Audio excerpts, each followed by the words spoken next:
the class of structural analysis. This is lecture 7 of unit 3rd. Today we are going to discuss unit load method for trusses. So, this unit load method, as I told you in previous classes, that its derivation can be obtained from virtual work. So, in virtual work we equate external work done and internal work done, and external work done it is due to virtual force multiplied by real displacement, that is equals to sum of virtual force due to force in the truss member due to this one force, virtual force multiplied by change in the length. Okay. So, this is real. Okay. And by equating virtual force is equal to 1 in unit load method, if we equate this load 1, then left hand side it is the delta displacement is equal to sum of this force in the member, okay, force in the member, force in the truss members multiplied by change in length, and change in length, okay, that can be that will be determined by simply F into L upon A. Okay. Since in truss member only either compression or only tension type of either compression or tension, this is the possibility of the forces in truss members. So, therefore, if this length is L, this cross section is A and modulus of elasticity E, then any force acting here, it will be change in length, it will be F L divided by A E, right. So, in truss,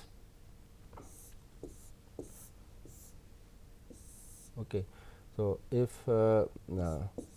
this is for example, if this is a example of truss and loads are acting at the joints, okay, and if we want, if this point is A, this point is B, this point is C, say if we want to find the displacement, vertical displacement at point C, okay, at point C, then what we will do? We will first of all we will find the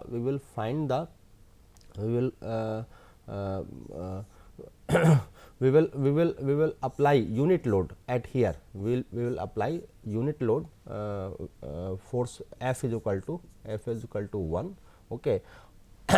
And then we will find the displacement of every member, okay, every member. We will find the member force due to this one force in all members, okay, means this one thing, okay, that one thing we will calculate, okay, that one will be calculated due to this force.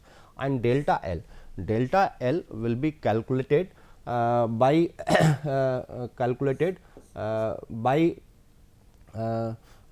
given loading. Suppose this loading is P1, P2, this is P3, okay. So, by this given loading, we will calculate the force in the member, and corresponding length will be calculated. Okay. So, the change in length due to member force due to given loading, okay, for every member, that need to be calculated by this equation. Okay. Let us do one question. In this example, we need to determine horizontal and vertical displacement at C, okay, at C. Area for CD, area for CD, this one, okay, this one area for CD, and DE is where, this one, okay, D, each are 2500 mm square, and rest are each 1250 mm square. Value of E is given to us. So, first step is to find the member force. Okay. Step 1 is to find the member forces due to given loading. Given loading is 40 kilonewton load at point C. Okay. Means this one force, 40 kilonewton force is acting at point C. Okay. And due to this load, we will calculate all member forces. We will calculate the value of forces in all members. Okay. We can use any method. You can use method of joint, method of section, whatever. Method of joint will be preferred here, because we need to find all member forces. Okay.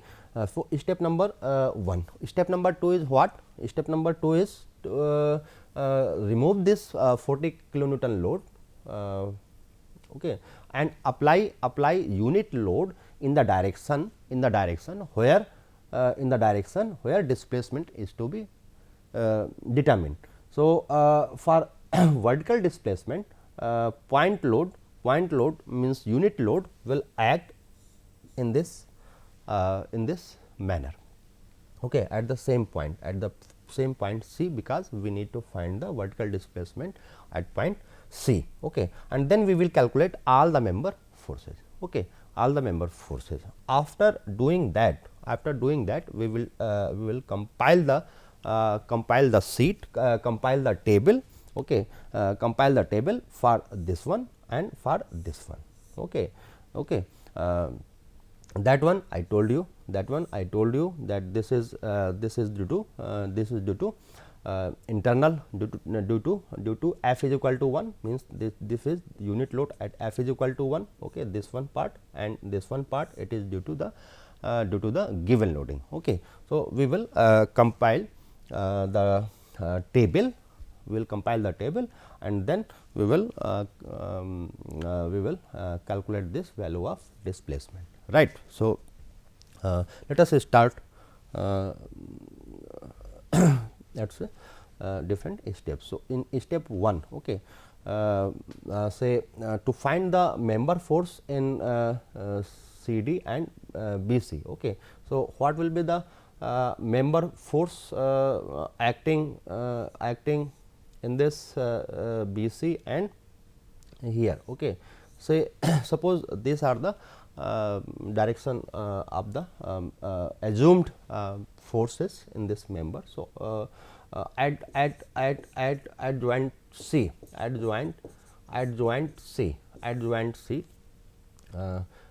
C, we need to make the free body diagram. Okay. We need to make the free body diagram. So, 40 kilonewton, this one force FBC. Okay. FBC, you can write FBC, you can write FCB, because we are considering for magnitude direction that we have mentioned here. And here this is tension, that compression, we assume the compression. Okay. If we will get the negative sign, okay, then this assumed direction will be reverse. Okay. Let us try assuming this one. So, this will be F, this will be FCD. Okay. So, apply equilibrium equation at this joint, then what we will get? We will get first for sigma Fy. Okay. For sigma Fy equal to 0, if we will apply sigma Fy equals to 0, then what we will get? We will get this angle is how much? This angle is actually this 30. Okay. So, this is 30. So, we will get FCD, this one component, it will be sin 30, is equal to 40. So, value of FCD is known from here, value of CD, it will be 40 upon sin 30, okay, 40 upon sin 30 means it is 80 kilonewton, okay, means it is 80 kilonewton, that has been mentioned, and we are getting with plus sign, it means the assumed direction it is correct, means in this member we will have compression type of force, okay. And second, we will apply another equilibrium conditions, and that is sigma f x equal to 0 at this point, at this joint C, okay.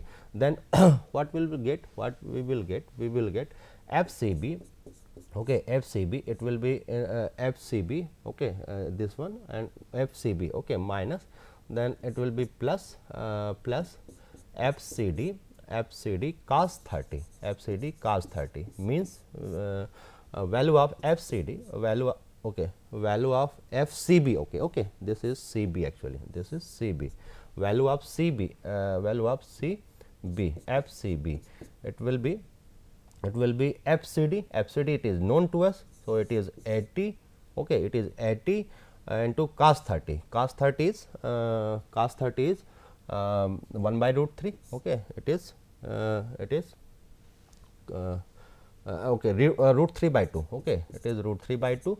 So, we will get this one 40 root 3, okay, so we will get this one value, okay, it is again here with positive sign, means assumed direction of the force in this member, it is correct, okay.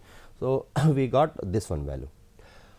After this, we need to, since we need to find other member force, so we need to next proceed for to another point, okay. Say at joint B, okay, at joint B, okay, let us consider this joint B, okay. Here, okay, at this joint, two members are collinear, member AB and member BC, okay, they are collinear, right? And this one BD is a single member, okay. Therefore, we do not need to apply any equilibrium equations, because that member is not going to take any load, okay, that member is not going to take any load, and entire force coming at this joint will be contributed by member AB, okay. Means this one value of force, okay, it is, if we have calculated it as 40 root 3. So, in this member we will, the force value will also be same, and for this member, okay, the value will be 0, okay, that has been mentioned here, okay. So, no need to apply any equilibrium conditions, okay. You can write since member BC and AB are collinear, that is why force in member AB is equal to force in member BC, and BD is 0, okay. After this, let us consider the joint D, okay, at joint D, okay, at joint D, okay. Is it the same thing as we observed at point B? It is here, it is exactly same. Why? Because member DC, okay, member DC and member DE, okay, they are collinear, okay, and we have two member BD and DA, but we got that member DB will not have any force. It means effectively we have only one member, that member is DA, apart from these two collinear members. Therefore, with the same principle, with the same philosophy, this member AD is not going to take any load, means force in this member it is 0. Okay, it is 0. Okay, and entire force of this member which one member DC is going to this member. Okay, member DE means entire load. Okay, means 80 kilonewton will be here. Okay, the remaining member is only this one AE. Okay, is member only AE. Okay, so let us consider joint A. Okay, joint A. Let us consider joint A. Okay, joint A at this joint at joint A. Okay, so here two horizontal and vertical reaction will be here. Okay, so if these are the reaction due to hinge at here. Okay, so the reaction the value of reaction. Okay, this here. Okay, direction will be this one side. Okay, let me erase this one. Okay, the direction of reaction at this will be this one. Why it is this one? Because it is also the similar conditions. Okay, it is the same situation as we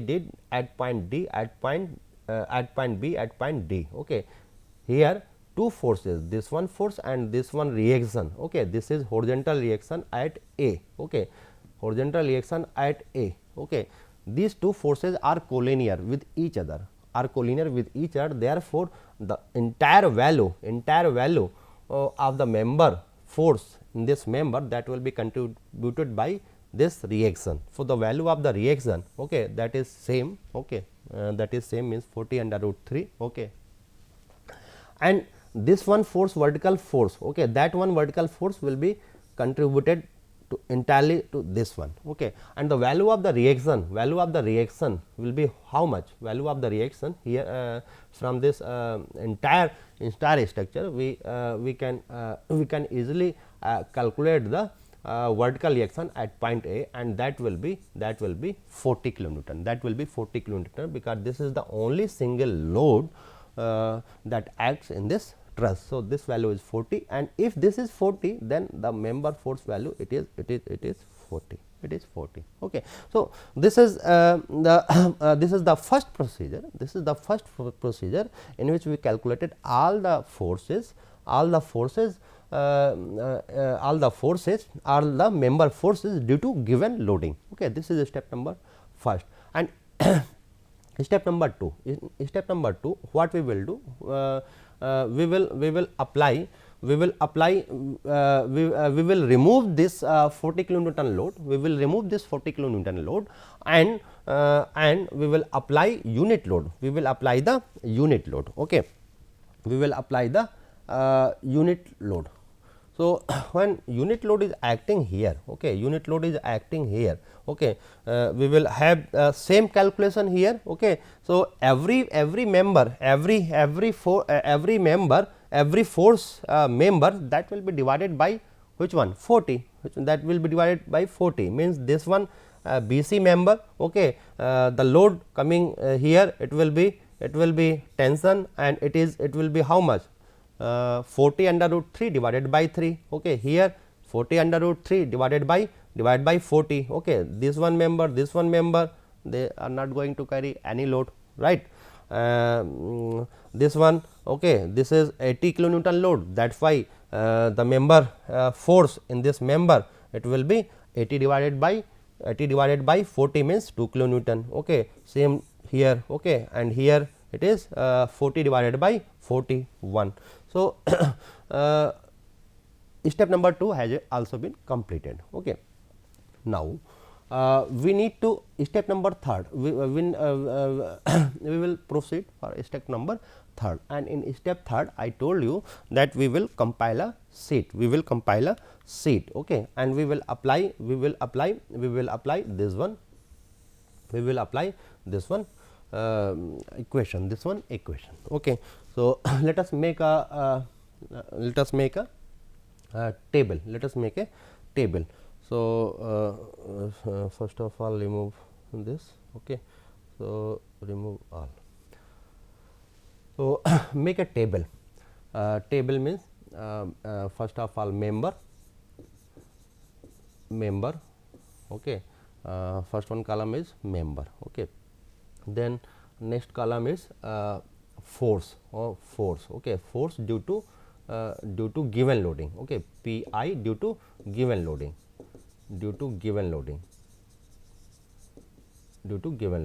okay, this one, okay, due to given loading. Member, okay, length, okay, due to given loading, and value of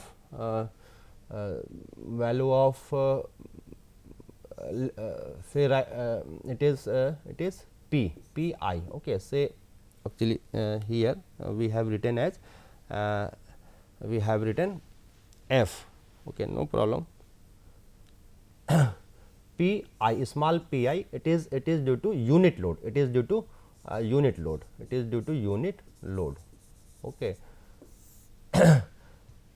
P, then length, then let us make length, then area of cross section, A, okay, okay. E is same for all, okay, so we will compile later on, okay. So it is this one, okay, this will be the table.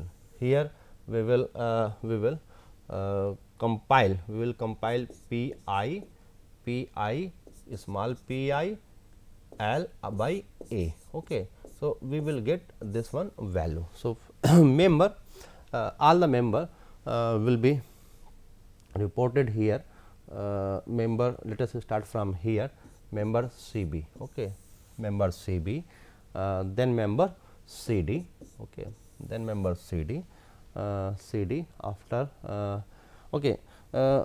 Is there any need to mention these two member force, okay, because we are getting 0 value. So no need to write, no need to make any row for this members, okay. So BC, CD, and then member AB, then member, after that AB we have mentioned, then DE, okay, okay, after that, okay, that has been mentioned, then AE, okay. Only these 4 member, 1, 2, 3, 4, 5 members are required to reported in this table, okay. So let us put the value of the force, okay. So in this force CB, what is the value of force? It is from here, okay, it is 40 under root 3, so let us write it is at 40 under root 3, okay. Here we need to take we will put this with proper sign convention, okay. If we are putting positive for tension, okay, then we will take negative for compression type of force, okay. Here in member BC, since tension force is there, so we will write here plus, okay, we will write it here as plus. You can take also negative, no problem, it does not matter, okay. So tension we have taken as positive. Then member CD, in CD the member force is 80, okay, member force is 80. So write here 80. Member in member AB, in member AB, what is the value of the force? 40 under root 3, okay. So let us write 40 under root 3, okay. Here we did a mistake, okay, and the mistake is for sign, okay. force in this member, it is force in member DC, it is compressive. So, negative sign we need to take. Okay. For member AB, compression, that phi we will take 40 under root 3. Okay. In member AE, okay, it is again tension, so 40, right. Unit load, due to unit load, okay, it is under root 3, it is minus 2, it is under root 3, okay, it is under root 3, it is 1, right. So, length for this one BC, okay, what is length, okay, this one length. So, that one length, okay, that one length can be calculated, because okay, this one length 2 to 4, this is this one. So, consider it this one length, okay, from this will be cos theta, okay, it will be how much, this one BC, okay, it is 2 cos, it is 2 cos 30, right. 2 cos 30 means 2 under root 3 by 2, okay. So, it is root 3, okay, and that why the length will also be, this length will also be root 3, okay. So, length is for CB, okay, for CB root 3, for CD it is 2, for AB it is again root 3, for DE it is 2, okay, and for AE it is 2. Area, let us area it is 2500 mm square for CD and DE, for CD and DE. So, CD is this one 2500 and DE 2500, and the rest are 1250, right. So, multiply these three, all these three. So, you will get 166.3 for, okay, no, for AB it is 166.3, and this one, okay, and for CB it is also 166.3, okay. For CD you will get 128, okay, 128. For DE it will be 128, and it will be only 64. Therefore, this one value we have calculated, okay, that one we have calculated. Now, we can calculate the value of displacement, we can calculate the value of displacement. So, the value of displacement will be calculated from this equation. So, delta, okay, we have calculated this one. So, delta is the sum of this, okay, delta is the sum of this. So, it is sum, okay, let find the value of sum, it is 52.6, okay, 52.6.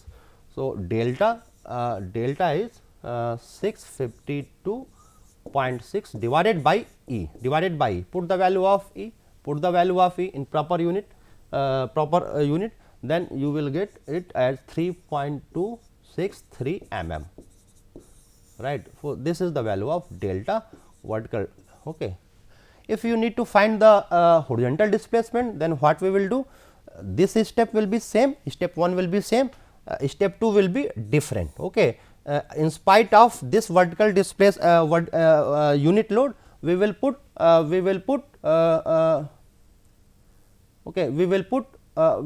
this one load, okay, and by putting this unit load, we will get zero force in this member, okay, okay, only this one and this one, means only 2 members we are going to consider. So, delta H value will be considered only for that, and it will be how much, it will be is a force value is how much, force value is, Okay, force value is 40 under root 3. Okay. So, what we need to write here, 40 under root 3 multiplied by 1. Okay, this is P yeah, A value is 1250. Okay, 1250 into AE, L is root 3 divided by E, divided by value E multiplied by 2. Put the value in proper unit, then you will get 0.96 mm. Okay. So, this is the procedure to get the displacement at any joint, okay, due to given loading in the truss. Okay. So, these are the books for reference. Okay. Thank you for listening.